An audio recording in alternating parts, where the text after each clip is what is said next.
नमस्कार मित्रों, ज्योतिष सीखिए पार्ट 3 में आपका स्वागत है। पिछले पार्ट 1 में हमने बताया था कि जन्म कुंडली क्या होती है, उसमें कितने भाव होते हैं और राशियों के नाम। फिर पार्ट 2 में बताया गया कि कौन कौन से 12 भाव होते हैं और किन किन चीज़ों के कारक भाव होते हैं। ग्रहों की ऊंच नीच अवस्था और अस्त कैसे अस्त होते हैं सूर्य के नज़दीक जाकर, ये बताया गया। राशियों के स्वामी ग्रह कौन कौन होते हैं ये बताया गया। अब पार्ट 3 में आपके लिए लेके आए ग्रहों की अवस्था स्थिति। जन्म कुंडली में कौन सा ग्रह अपनी दशा में शुभ या अशुभ फल कितनी मात्रा में देगा। यदि शुभ फल देगा तो शुभ फल कितनी मात्रा में मिलेंगे, आइए समझते हैं। ग्रहों की 9 अवस्थाएं होती हैं। ये जन्म कुंडली में ग्रहों की स्थिति के आधार पर होता है। कई बार पता लगता है कि ग्रह हमें अपनी दशा में शुभ फल देगा, कितनी मात्रा में देगा ये मिलेगा, ये ग्रह की अवस्था से मालूम पड़ता है। नीचे चार्ट तालिका में आइए समझते हैं। ग्रहों की स्थिति और अवस्था। उच्च राशि में ग्रह का जो अवस्था होती है उसे दिव्य बोलते हैं। सब राशि मीन्स अपनी राशि में बैठा हो, उसे स्वस्थ बोलते हैं, हेल्दी।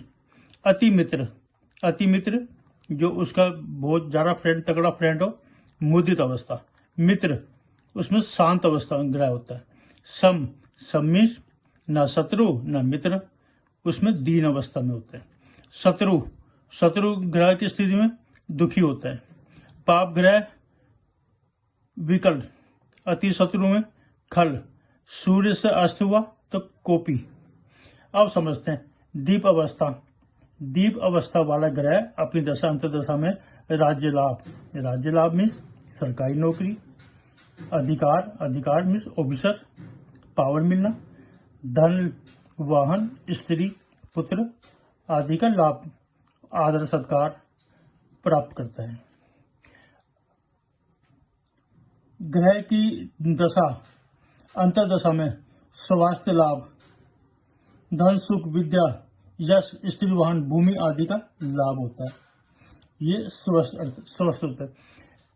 जब हम किसी अपने फ्रेंड के पास बैठे होंगे तो वहाँ पे हम कंफर्ट फील करते हैं, आराम फील कर सकते हैं। जब हम किसी शत्रु ग्रह में बैठते हैं तो वहाँ पर हम अनकंफर्ट फील करते हैं। ऐसा ही यहाँ पर ग्रहों का है। ग्रह अगर मित्र राशि में बैठेगा तो कंफर्ट फील करेगा, वहाँ पे उससे हेल्दी होगा, तो वो अपनी दशा अंतर्दशा में वैसे ही हेल्दी वाला फल देगा। अब जानते हैं मुदित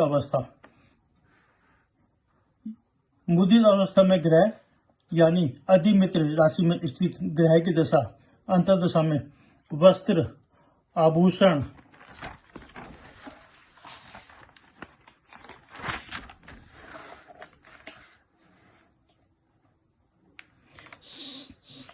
शांत अवस्था में यानी अपने मित्र की राशि में स्थित ग्रह की दशा में सुख धर्म भूमि पुत्र स्त्री वाहन सम्मान की प्राप्ति आदि शुभ फल प्राप्त होंगे।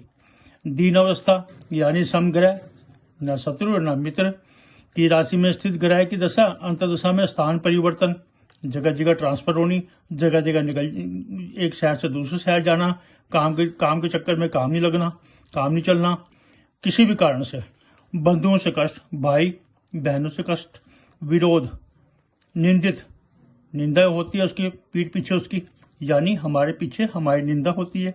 हीन स्वभाव यानी गिरा हुआ स्वभाव, हीन भावना स्वभाव, मित्र भी साथ छोड़ देते हैं।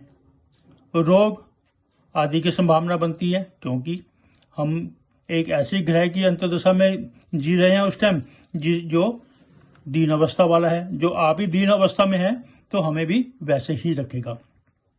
आइए अब जानते हैं कि दुखी अवस्था में जातक अपने शत्रु की राशि में ग्रह की स्थिति से कई प्रकार के कष्ट आदि प्राप्त होते हैं। अनावश्यक विदेश यात्रा, बिना मतलब की विदेश यात्रा खर्चा पड़ जाता है। विदेश यात्रा मीन्स कई बार घर से बाहर दूर जाना पड़ जाता है। चोरी, अग्नि, रोग आदि से धन हानि होती है, यानी कि सब बुरा ही बुरा होना है, सब अशुभ ही अशुभ होना है। विकल अवस्था यानी पाप युक्त ग्रह, पापी ग्रह के साथ स्थित ग्रह की दशा अंतर्दशा में जातक के मन में हीन भावना, हीन विचार, मित्रों की मृत्यु, परिजन की मृत्यु, स्त्री, पुत्र, वाहन, भूमि, मकान आदि की हानि होती है।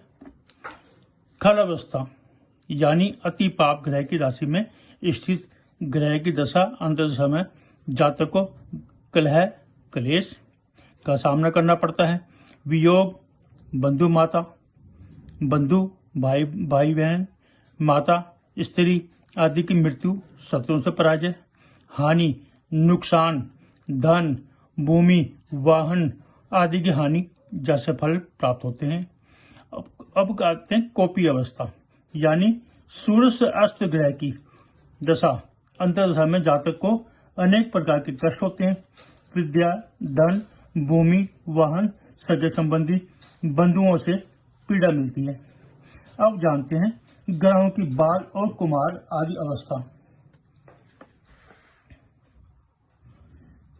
विषम राशि में ग्रहों के अंश विषम राशि में 1, 3, 5, 7 जो 2 से डिवाइड न होती हो, उसमें 0 से 6 डिग्री तक जो बाल अवस्था होती है। सम राशि में वही ग्रह 24 से 30 डिग्री तक सम बाल अवस्था होती है। 6 से 12 डिग्री कुमार अवस्था। सम राशि में 10 डिग्री से 24 डिग्री। विषम राशि में 12 डिग्री से 18 डिग्री। ये जो अवस्था होती है सुबह युवा अवस्था। युवा मीन्स जो यंग स्टेज होती है, उसमें शक्ति होती है, ताकत होती है, सब कुछ देने की, करने की। वो ग्रह सब कुछ देता है और पूरे जोर से देता है। 12 डिग्री सम राशि में 18 डिग्री तक। विषम राशि में 18 डिग्री से 24 डिग्री वृद्धावस्था, जो बुजुर्ग हो गया, बुढ़ा हो गया। सम राशि में 6 डिग्री से 12 डिग्री तक। अब जब एक ग्रह बुढ़ापे में, वृद्धावस्था में अपनी दशांतर में आएगा तो वो क्या फल देगा, वो तो आप सोच सकते हो, क्योंकि उसमें तो ताकत शक्ति देने की है ही नहीं। अब विषम राशि में 24 डिग्री से 30 डिग्री तक मृत अवस्था, जो मृत्यु की स्टेज पर हो। 0 से 6 डिग्री तक सम राशि में ग्रह के अंश माने गए हैं।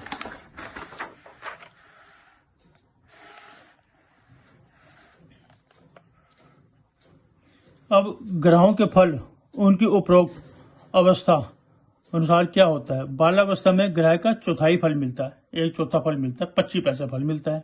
कुमार अवस्था में आधा फल मिलता है। युवा अवस्था में पूरा, क्योंकि यंग है, ताकत है उसमें शक्ति देने की। वृद्धावस्था में मामूली सा। मृत अवस्था होता है जिसमें शून्य फल जातक को प्राप्त होता है। इसी प्रकार जागृत आदि अवस्था भी होती है। विषम राशि में ग्रह के अंश 0 से 10 डिग्री तक विषम राशि में जागृत होता है। उस सम राशि में ग्रह के अंश 20 डिग्री से 30 डिग्री तक जागृत अवस्था कहलाती है। विषम राशि में 10 डिग्री से 20 डिग्री तक स्वप्न। कई बार क्या होता है, हम सपने देखते रह जाते हैं कि भाई हमारा ये काम ऐसे बनेगा, वो काम ऐसे बनेगा, लेकिन वो सपने रह जाते हैं, काम नहीं बनते। सम राशि में ग्रह के अंश 10 डिग्री से 20 डिग्री तक। अब विषम राशि में ग्रह के अंश 20 डिग्री से 30 डिग्री तक सुषुप्त। सम राशि में ग्रह के अंश 0 डिग्री से 10 डिग्री तक। अब जागृत अवस्था में पूर्ण फल मिलेगा, क्योंकि जागा हुआ है।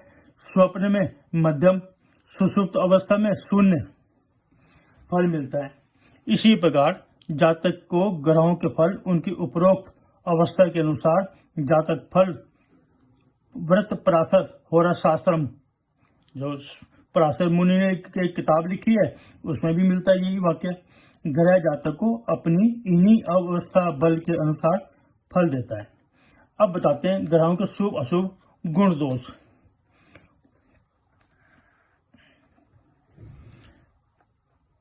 शुभ चंद्रमा, शुभ बुध, शुक्र और गुरु ये क्रम से एक दूसरे से ज्यादा शुभ माने गए हैं। अर्थात चंद्रमा से शुभ बुध है, बुध से शुक्र और शुक्र से गुरु। अधिक शुभ फल जातक को देते हैं अपनी दशा अंतर्दशा में। सूर्य, मंगल, शनि वे राहु ये कर्मानुसार एक दूसरे ज्यादा पापी ग्रह हैं। इस प्रकार आपने ऊपर समझा कि कैसे जातक को ग्रह अपने गुण दोष के अनुसार जातक को फल देते हैं। ऊपर शुभ चंद्रमा से मतलब क्या है? कृष्ण पक्ष की अष्टमी से शुक्ल पक्ष की सप्तमी तक चंद्रमा बली होता है। चंद्रमा ये अमावस्या तक चंद्रमा की कलाओं के घटने और बढ़ने के अनुसार होता है। और शुभ बुध से तात्पर्य हमारा ये है कि वो सूर्य से उदय होने पर, यानी बुध ज्यादातर सूर्य की ग्रेविटी के कारण उसके आसपास रहता है। यदि ज्यादा दूर तक बुध सूर्य से ज्यादा आगे तक दूर तक रहता है तो 43 डिग्री तक ही रहता है। इसके बाद बुध फिर वक्री होने लग जाता है, उल्टी चाल लगता है। ये हम आगे आपको समझाएंगे। और सूर्य के नजदीक होना शुरू हो जाता है, इसीलिए बुध सूर्य से के ज्यादा नजदीक होने के कारण अस्त रहता है। अतः उदय की अवस्था में बुध सूर्य से दूर होने पर शुभ कहलाता है।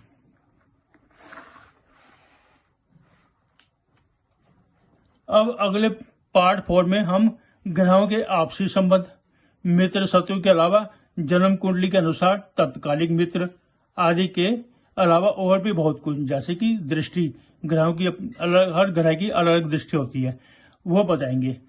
आप कॉपी पेंसिल लेके बैठा कीजिए, उससे आपको लिखने में आसानी होगी, समझने में आसानी होगी। धन्यवाद। अगर आपको हमारी ये जानकारी अच्छी लगी हो तो हमारे YouTube चैनल को सब्सक्राइब, शेयर अपने मित्र जरूर करें और लाइक। धन्यवाद।